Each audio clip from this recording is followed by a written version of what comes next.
그래서 저는 LFP는 계속 설 자리를 잃을 거라고 보고 있습니다. 그 다음에 중요한 거는 주가가 내려왔다고 해서 업황이 끝난 게 아닙니다. 첨단 생산 세액 공제 앞당겨지는 거, 조기 폐지 우려가 주가 이미 반영이 됐습니다. 저는 그렇게 봐요. 진짜 빠르면 26년이면 보조금이고 첨단 생산 세액 공제하고 나발이고 그냥 전기차 자체의 가격 경쟁력이 생긴다고 봅니다. 휘발유차는 가만히 있는 걸로 생각하는데 휘발유차 가격이 올라가요. 하이니켈 양극재가 가장 핵심인 리튬하고 니켈이 가격이 막 무지막지하게 빠지면서 삼원계 배터리도 가격 경쟁력이 생겼다는 겁니다.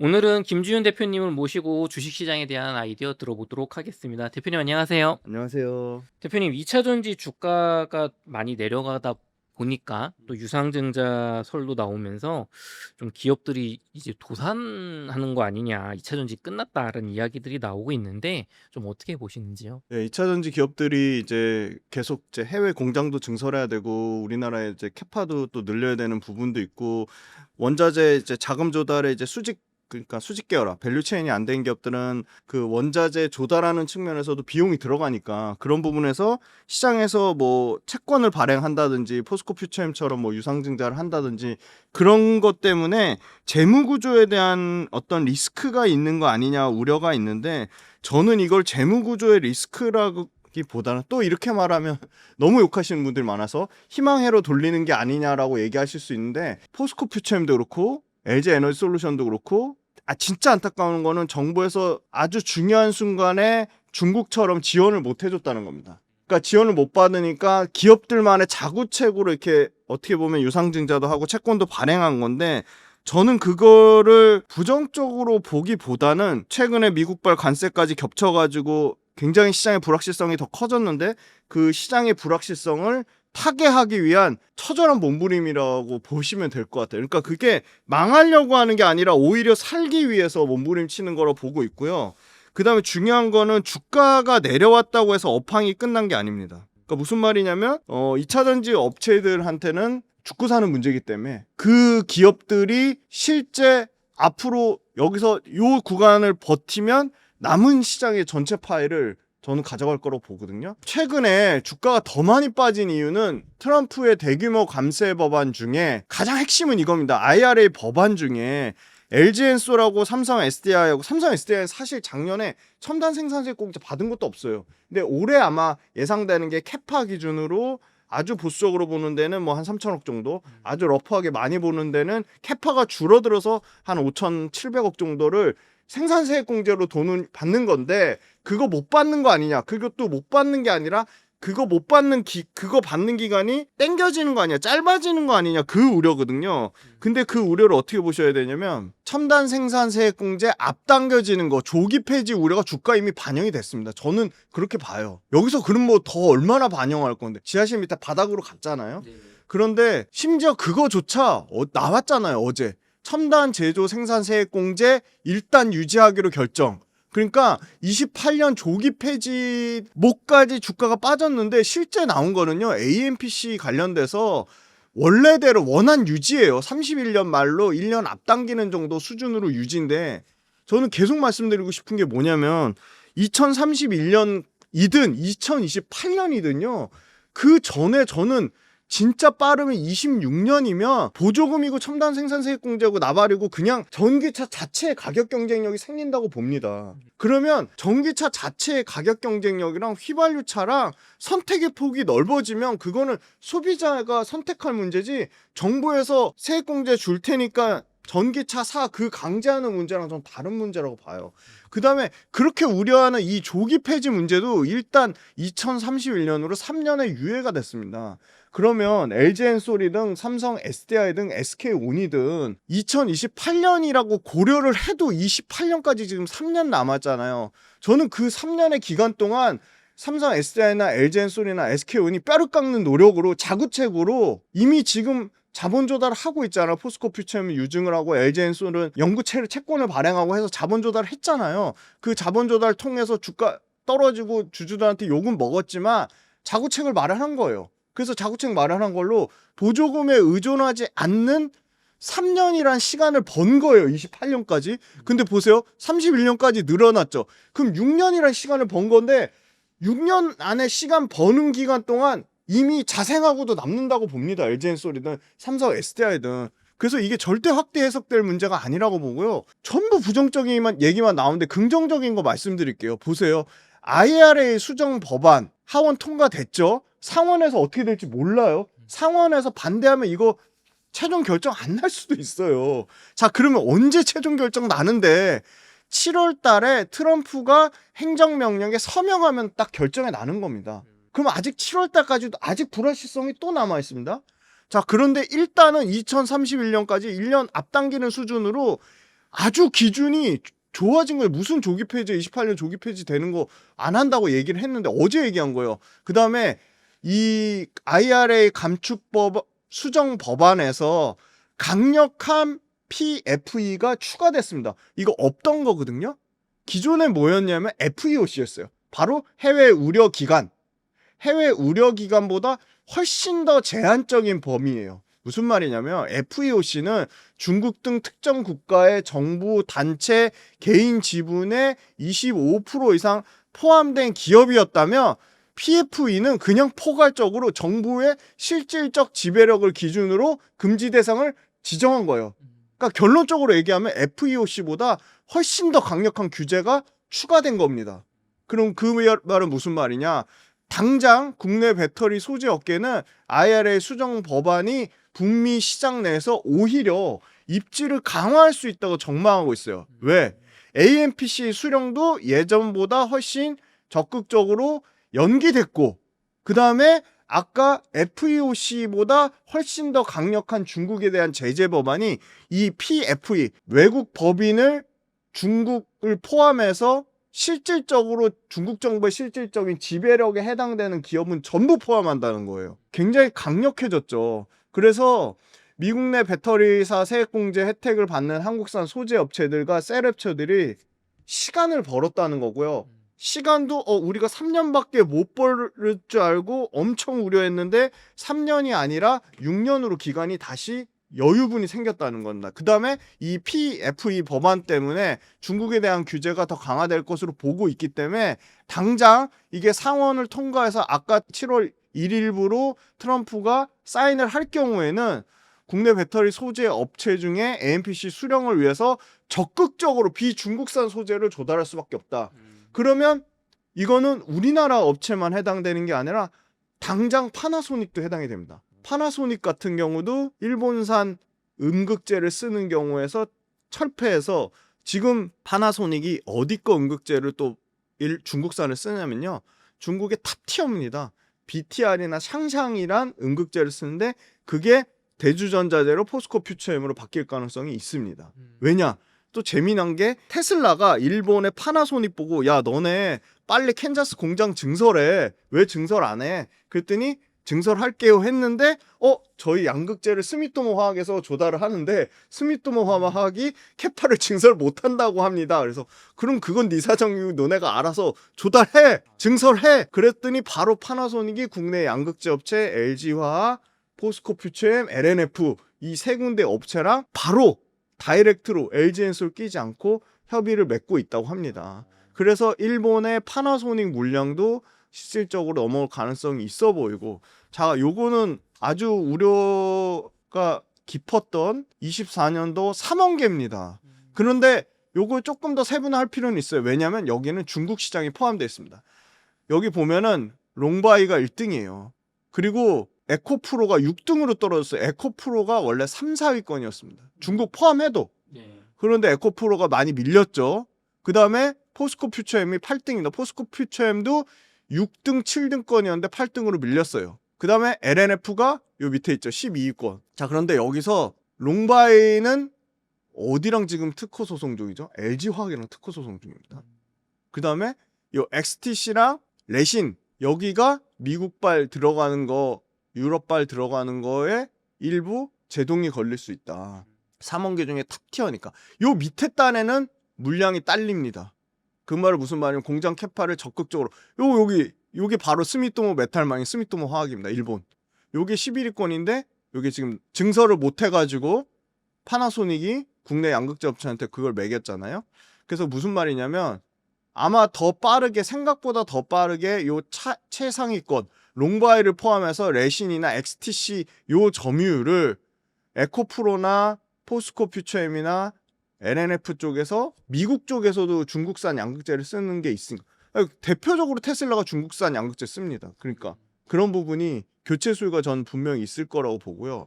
그 다음에 중요한 거 관세 때리면 휘발유차는 가만히 있는 걸로 생각하는데 휘발유차 가격이 올라가요. 단적으로 말씀드릴게요. 휘발유차 지금 제일 잘 팔리는 모델의 가격대가 35,000달러에서 45,000달러거든요. 이게 관세를 매기잖아요. 네. 그럼 그거 누구한테 전가할까요? 소비자한테 전가합니다. 저는 그게 더 심각한 우려라고 봐요. 소비자한테 전가하면 자동차가 덜 안 팔리는 거?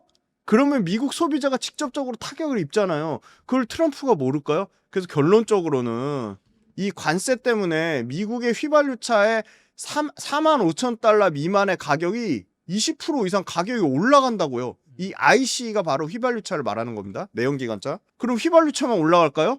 플러그인 하이브리드인도 올라갑니다. 그러면 안전자리에서 휘발유차 가격이 20% 올라가는데 전기차는 이미 대량 양산 체제로 들어가고 있어요. 이 대량 양산 체제라고 하는 거의 의미는 뭐냐면요. 배터리 가격이 그냥 계속 뚝뚝 떨어진다는 겁니다. 그러니까 배터리의 원가 경쟁력이 생기면서 인센티브를 안 주고도 전기차 인센티브 또는 보조금에 의존하지 않고 전기차 자체의 가격 경쟁력이 커진다는 겁니다. 그러니까 안전자리에서 관세 때문에 휘발유차 가격이 올라가니까 전기차는 여기서 가격을 그렇게 크게 올리지 않아도 휘발유차하고 가격이 점점 줄어드는 거예요. 그런데 관세를 받든 가격을 올리든 상관없이 그냥 전기차 자체 싼 전기차가 많이 나온다고. 미국에서도 유럽에서도. 그래서 미국에서도 35,000달러 이하대에서 4만 달러 휘발유차랑 거의 동일한 수준의 가격대. 이거 보조금 뺀 차입니다. 그 가격대가 실질적으로 이 관세의 영향 때문에 더 잘 팔리기 시작했고 대표적으로 그에 대한 수혜를 받는 게 폭스바겐의 ID4 시리즈. 그게 4만 달러 미만 수준인데 미국에서 점유율이 급격하게 올라갔어요. ID 시리즈가. 근데 현대기아차의 지금 EV3랑 캐스퍼. EV3랑 캐스퍼 같은 경우는요. 수출 이제 넘어오는 것까지 감안해서 대기 시간이 11개월이래요. 근데 미국에서 지금 대기 시간 11개월 되는 차는 없다고 해요. 그 테슬라 모델 Y 주니퍼도 11개월까지는 아닌 걸로 알고 있거든요. 그래서 휘발유차의 가격이 올라가게 되면 전기차는 상대적으로 가격 경쟁이 생길 거다. 그 다음에 요겁니다. 요것도 굉장히 중요한 관점인데 전동화의 회수 시점이 임박하고 있다는 겁니다. 그 무슨 말이냐? 전동화의 대표적인 건 뭐죠? 전기차입니다.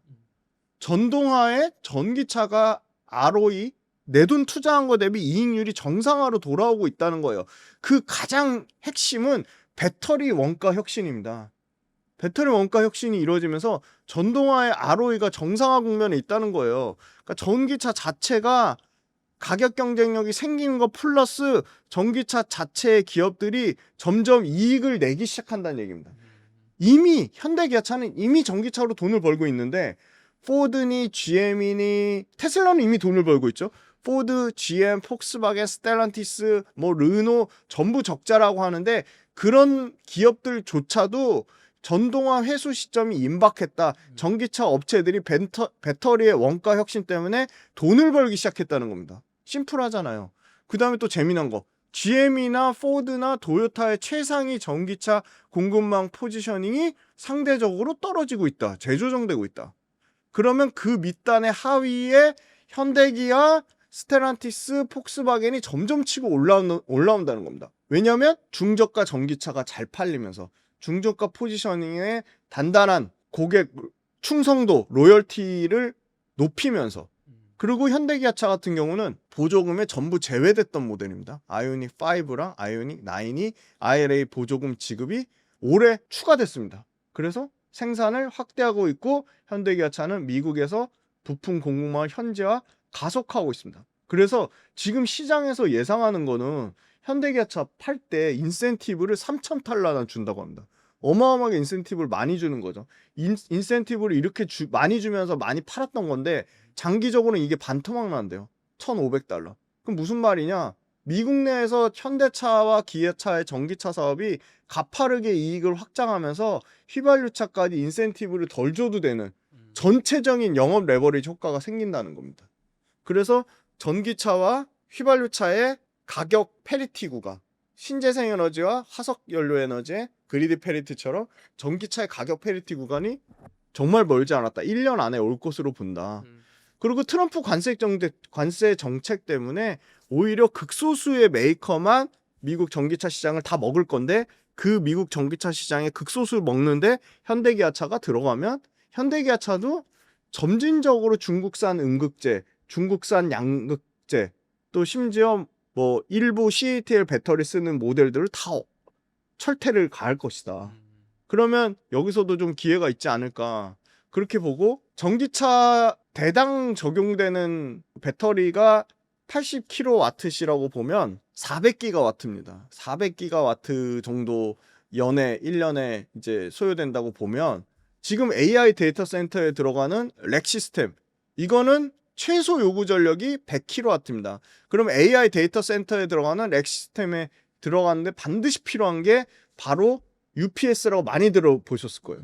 무정전 전력 공급 장치. 자, 무정전 전력 공급 장치는 LFP가 대체할 수가 없어요. 24시간 가동해서 엄청나게 배터리의 안정성과 효율성과 높은 에너지 밀도가 다 보증돼야 되는데 불가능한 거죠. 그래서 반드시 무정전 전력 공급 UPS 장치는 하이니켈 기반의 배터리만 요구합니다. 그래서 UPS랑 같이 지금 BBU라고 해서 배터리 팩 유닛 이것도 하이니켈 기반의 배터리만 요구하고 있습니다. 그래서 이 시장 만만치 않게 아니 AI 데이터 센터가 계속 커지는데 무정전 전력 공급 장치 계속 필요하겠죠. 그러니까 이 시장 가치도 같이 봐야 된다. 그래서 저는 지금의 과도기를 극복하는 과정 중에 있는데 2차 전지가 끝났다고 얘기하는 거는 주가가 빠졌다고 산업이 끝난 거는 말도 안 되는 얘기라고 보고 있습니다. 그러면은 말씀해 주신 것처럼 지금 기업들이 요 약간의 고비 1년 내지 네. 2년의 고비만 넘기기 위해서 이 유상증자도 하고 네네네. 욕도 먹어가면서 이제 투자를 하고 있는데 그렇죠. 그러면은 이제 결국 핵심은 중국 업체들을 이겨내고 수익을 1, 2년 뒤에 내느냐 안 내느냐가 이제 네네네. 주가의 승패를 가르는 네네. 거잖아요. 네. 그럼 지금 많은 분들이 이제 염려하시는 게 우리나라 3원계 배터리가 기술력은 좋지만 LFP 배터리로 앞세운 중국에게 지금 세계 네네네. 시장 점유율을 많이 뺏겼는데 네. 이길 수 있냐? 역전극이 가능한 거냐? 3원계 배터리가 아니라 LFP 배터리 같은 저렴한 걸로 그냥 세계 시장 중국이 다 먹는 거 아니냐? 이런 좀 염려가 있는 것 같아요. 어떻게 네네. 우리나라가 좀 반격을 할 수 있을까요? LFP가 들어가는 분야가 있고 3원계가 들어가는 분야가 명확하게 구분되어 있는 거죠. 그러니까 물론 전기차도 중저가 예를 들어 아주 그냥 주행 거리가 예를 들어 300km 미만인 차 BYD 같은 거는 LFP가 지금 싹쓸이 하고 있죠. 그리고 심지어 유럽에서도 워낙 저가니까 싸니까 중저가 모델 같은 경우는 그 회사 측면에서 원가 절감을 하기 위해서 중저가 모델 중에서도 뭐 테슬라도 예를 들어 보면은 스탠다드가 있고 롱레인지가 있잖아요. 근데 스탠다드 중저가 차도 스탠다드랑 롱레인지로 모델을 구분해 가지고 뭐 스탠다드 쪽에서는 LFP를 넣는다든지 그런 식으로 전략적으로는 할 수 있는 거죠. 그런데 LFP가 철저하게 지금 한계가 있다고 보는 이유는 LFP하고 하이니켈의 차이를 뒀던 거는 동일 에너지 밀도당 LFP가 가격이 싸서였잖아요. 근데 LFP는 가격도 싼데 안정적이다. 그리고 LFP가 주행거리도 점점 늘어나고 있다는 거였거든요. 그런데 LFP 가격이 여기서 더 싸지진 않고 있어요. 근데 3원계 배터리는 계속 업그레이드가 되고 있죠. 물론 LFP 배터리도 업그레이드가 되는데 그래서 3원계 배터리가 가장 많은 비중을 차지하는 게 일단 배터리 3원계 배터리도 가격이 떨어진다는 거예요. 엄청나게 떨어지는 거예요. 왜? 리튬 가격이 떨어지고요. 또 뭐가 떨어지죠? 니켈이 떨어집니다. 그런데 니켈 같은 경우는 지금 인도네시아에서 약 올해 40% 가까이 감산을 예상을 하고 있어요. 수요 공급을 조절을 하고 있는 거죠. 그러니까 하이니켈 양극재가 가장 핵심인 리튬하고 니켈이 가격이 막 무지막지하게 빠지면서 3원계 배터리도 가격 경쟁력이 생겼다는 겁니다. 지금 킬로와트 시당 60을 기준으로 했을 때 LFP하고 삼원계 배터리가 20% 안짝까지 차이가 나는 걸로 알고 있어요. 근데 미국에서 중국한테 관세를 매기잖아요. 네. 그러면 비슷한 정도 수준까지 된다. 그러니까 가격에 그게 없는 거죠. 가격의 차이가 상당히 줄어든 거죠. 그런데 가격의 차이가 줄어들었는데 기술적으로는 주행거리를 아직 극복을 못하고 있거든요. 그러니까 LFP가 600km 이상 간다면 그게 뭐 예를 들어 날씨 조건이라든지 그 C레이트라고 하는 뭐 출력 에너지 출력 조건이라든지 그런 게 중간에 문제가 생기는 거죠. 그러니까 용량이 딸리는 거예요. 그 용량 딸리는 문제가 계속 문제가 제기되고 있고, 특히나 뭐 기후 변화가 심한데 우리나라처럼 온도가 뭐 낮게 떨어진 온도가 되게 낮게 저온에서 떨어지는 데는 중간에 충전에 문제가 발생한다든지 주행거리에 문제가 발생한다든지 문제가 발생하는 거고요. 그리고 세 번째는 LFP랑 삼원계랑 같이 갈 거예요. 같이 투트랙으로 갈 건데 LFP가 완전히 하이엔드 차종에는 지금도 대체 못하는데 앞으로 삼원계 배터리는 기술력이 더 좋아지는데, 그러니까 자동차를 무조건 가격만 보고 사는 게 아닌 거죠. 성능만 보고 사면 LFP가 극명하게 같은 단위 킬로와트 시당 에너지 밀도가 떨어지는 게 분명한데, 그리고 여러 가지 온도 조건이나 극심한 환경 변화에 대응이 약한데, 그러면 그걸 어떻게 다 무조건 가격만 싸다고 LFP를 쓸 거냐? 그건 아니라고 보고요. 삼원계 배터리의 저가 버전이 나오고 있어요. 그게 뭐냐면 LMR입니다. LMR. LG 엔솔이 GM하고 지금 28년도에 합작으로 GM하고 LG 엔솔 합작으로 LMR 배터리를 28년도에 각형으로 납품하겠다고 했어요. 그러니까 LMR이 뭐냐면요, 이 망간을 넣은 겁니다. 근데 망간은 니켈보다 엄청 싸요. 그러니까 매장량도 5배, 니켈보다 훨씬 많죠. 5배, 10배에서 뭐 100배 이럴 겁니다. 매장량도 많은데 가격도 너무 싸요. 그러니까 리튬, 망간, 그 다음에 알루미늄이 될 수도 있고, 망간이 뭘 대체하는 거냐면요, 니켈을 대체하는 게 아니고요, 니켈보다 더 비싼 건 코발트입니다. 코발트를 대체해요. 코발트가 이게 아마 억대일 거예요. 억대. 리튬보다 더 비싸요. 코발트를 대체하는데 망간이 매장량도 많은데 가격도 엄청 싸거든요. 그러니까 코발트의 양을 줄이면 망간을 많이 넣을수록 그냥 삼원계 배터리 자체가 엄청 싸지는 겁니다. 그래서 LMR이 같은 단위 에너지 밀도당 LFP보다 주행거리는 100km에서 150km 더 가면서 가격은 거의 비슷한 수준까지 내려오는 겁니다.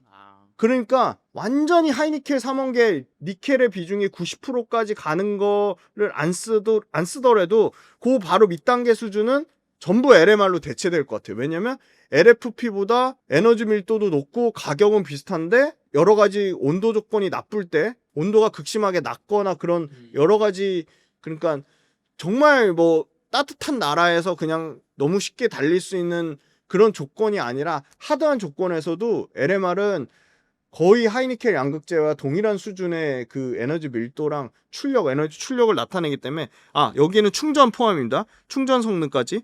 그래서 이 모든 것을 고려하면 LFP는 LMR로 다 대체될 것 같고요.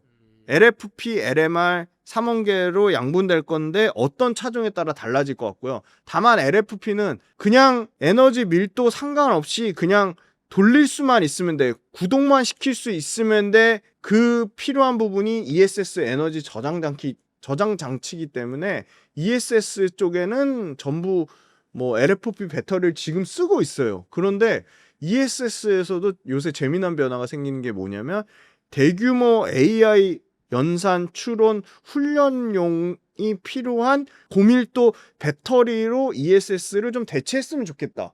그래서 삼성 SDI가 미국에 NCA ESS를 납품했고요. LFP가 아니라. 그 다음에 LG 엔솔도 하이니켈 삼원계 양극재 배터리 ESS 배터리를 납품했습니다.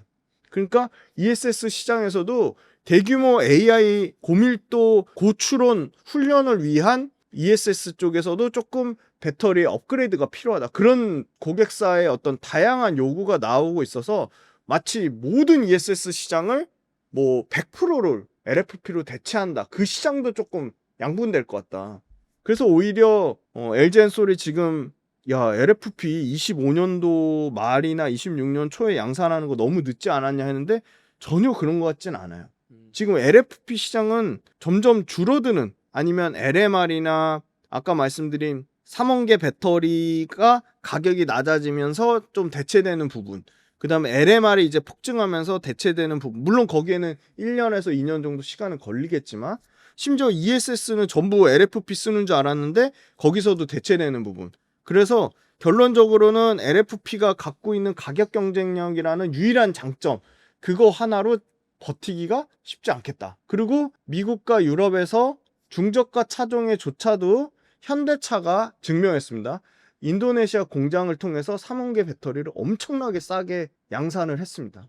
그래서 현대차 인도네시아 LG엔솔 합작 공장 HLI 그린파워에서 3원계 배터리를 썼음에도 불구하고 LFP랑 동일한 수준의 가격을 양산하면서, 심지어 에코프로 쪽에서도 내년에 26년도에 깜짝 놀랄만한 3원계 양극재 배터리를 내겠다. 그 말은 깜짝 놀랄만한 3원계 양극재 배터리가 성능은 LFP보다 30% 이상, 50% 이상 뛰어난데 가격은 LFP랑 동일한 양극재를 만들겠다고 했거든요. 그래서 저는 LFP는 계속 설 자리를 잃을 거라고 보고 있습니다. 네, 대표님 지금 2차 전지 좀 우려와 달리 희망이 있다는 이야기를 많이 얘기해 주셨는데 조금 더 전문적이거나 네. 요거에 대해서 조금 내가 제대로 판단하고 싶은 분들을 위해서 공부를 더 하고 싶은 분들은 좀 어떻게 하면 될까요? 네, 감사합니다.